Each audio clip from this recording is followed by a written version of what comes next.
Aquele pedaço de biscoito estava vivendo tranquilo, quando de repente ele é molhado, triturado até virar uma pasta e digerido até virar um líquido, até que ele fica irreconhecível. A digestão é bem assustadora mesmo, e talvez você tenha aprendido que a saliva serve para umidificar o alimento e que o intestino serve para absorver os nutrientes. Isso é meia verdade. Na verdade, o sistema digestivo, esse nosso monstro interior, é muito mais incrível que isso. Então, deixa o like aí que a gente vai investigar muito bem como o nosso corpo acaba com os alimentos. Vem comigo! Primeiro eu vou apresentar para vocês a nossa equipe, a recepção, o monstro, pior que é mesmo, o químico e os bastidores também. Toda essa organização existe para um propósito, que é destruir objetos complexos e transformar eles em blocos de construção e materiais que geram energia para o nosso corpo. E eu devo admitir, isso aí é quase impossível. Vamos tomar, por exemplo, a glicose. A glicose é um hexágono engraçado que o corpo quebra para produzir energia. Só que você comeu pão o dia inteiro e adivinha, pão não tem glicose.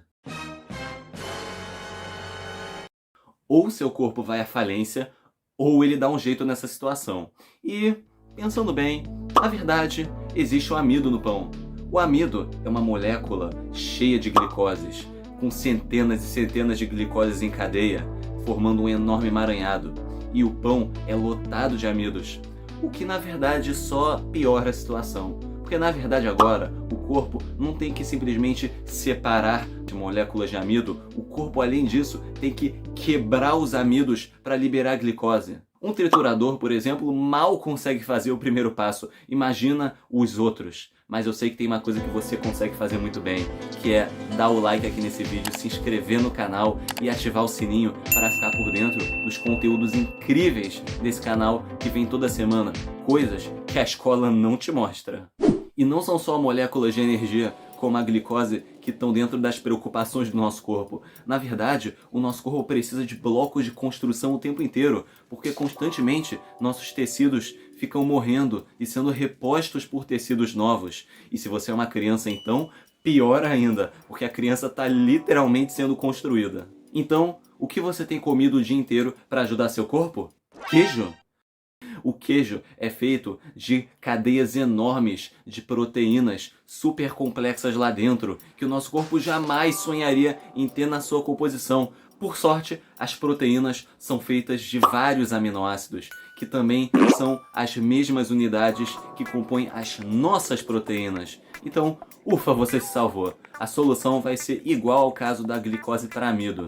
Só que dessa vez o corpo vai ter que separar as proteínas dentro do queijo e depois vai ter que quebrar as proteínas para liberar aqueles aminoácidos.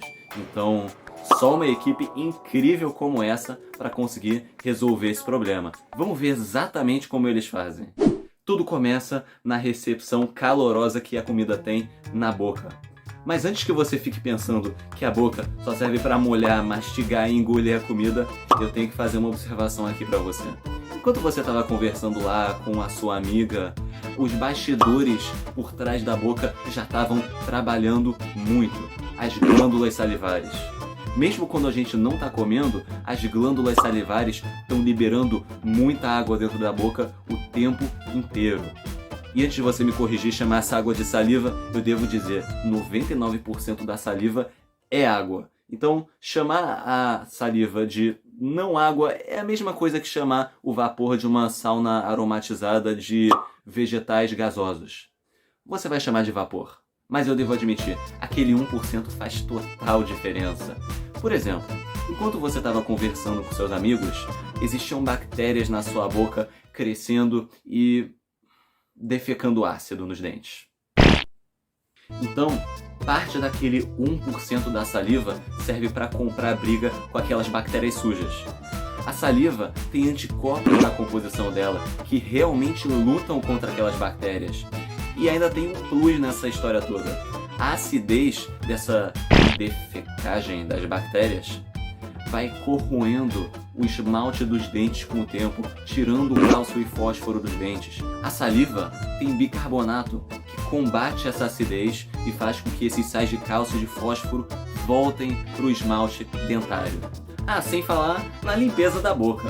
E você não me esconde isso não. Eu sei que você às vezes esquece de escovar os dentes no almoço. Mas por sorte, a saliva tá lá o tempo inteiro limpando, evitando que continuem aqueles pedaços de comida no dente que dariam uma ótima boquinha para aquelas bactérias que gostam de defecar ácido. Isso é só a ponta do iceberg do quanto a saliva faz, sem contar o trabalho com a comida. Mas eu sei, você não está se aguentando. Pode enfiar esse pão aí goela abaixo. Imediatamente, quando o pedaço de pão entra na boca, ele é molhado pela saliva e você sente aquele gostinho maravilhoso de pão que acabou de sair da padaria. E na verdade esse gostinho é graças à saliva que molhou o pão, porque os receptores gustativos só sentem sabor quando o objeto está molhado. E eu tenho que ser sincero com vocês. O paladar normalmente recebe pouca ênfase nas aulas de biologia, mas ele é muito importante. Nas papilas gustativas existem pequenas entradas onde existem receptores que captam o gosto dos alimentos. Quando, por exemplo, uma ilhazinha de amido dissolvido na água entra em contato com um desses receptores. Imediatamente esses receptores mandam um sinal nervoso para o cérebro que capta essa informação e conta mais ou menos como 20% do paladar. Porque os outros 80%, você sabe, eles vêm do olfato. E quem perdeu o olfato nesses últimos 2 anos sabe muito bem disso. O paladar, de maneira geral, ajuda os animais a distinguirem entre o que está podre, o que está impróprio e o que é comida que está bom mesmo. E para nós seres humanos e vários outros animais, tem um plus também. Os sentidos em geral começam a fazer o nosso corpo se preparar para comer. Então, se eu mostro essa imagem aqui para vocês, eu aposto que vocês começam a salivar pra caramba. Mas chega dessa tortura. Além de ajudar a captar o gosto dos alimentos, além dos anticorpos, além do antiácido, além de sais que ajudam a reconstituir os dentes, a saliva ajuda bem nas digestões. Eu digo digestões porque, como você viu, existem 2 barreiras que têm que ser quebradas para conseguir livrar os nutrientes dentro do alimento. E a primeira barreira, que é separar as moléculas complexas umas das outras, a saliva faz bem, finalmente usando aquele 99% de água para dissolver o alimento. E junto com os dentes que também trituram aquele alimento para separar em pequenas quantidades e estimulam também a produção de mais saliva. Sim, mastigar estimula a produção de saliva. Mas a saliva também começa a segunda digestão, que é quebrar cada uma daquelas moléculas complexas para liberar moléculas pequenas para o nosso corpo. E para isso, ela usa as enzimas. No caso do sistema digestivo, as enzimas quebram moléculas complexas para liberar versões mais simples. E no caso da saliva humana, comprovadamente, existe um tipo de enzima que é a amilase, que, como o nome já dá uma ideia, quebra o amido. E quebra o amido em pedaços menores, também cheios de glicose. Então, a saliva não faz tanta digestão, mas já começa e ajuda um pouco. Mas quem realmente faz essa segunda digestão muito bem é o monstro e o químico. E por falar em monstro, o estômago já estava bem agitado desde o início do vídeo, quando você estava olhando para aquele pão e sentindo aquele cheirinho também. Porque esses sinais que vão até o cérebro ativam também o estômago, fazendo com que ele comece a se encher de ácido e se agitar, literalmente. Essas contrações que o estômago faz são graças à musculatura que fica na parede dele e que, na verdade, reveste praticamente todo o tubo digestivo, desde antes do esôfago até o final do ânus. E isso me lembra de uma coisa bem perigosa, um momento bem crítico que nós chegamos nele. Depois da formação desse bolo alimentar, a gente engole e ele entra na faringe. E dentro da faringe, ele tem 2 alternativas. Ou o esôfago, que vai liderar até o estômago, ou pode entrar na laringe, o que pode fazer com que a pessoa se sufoque.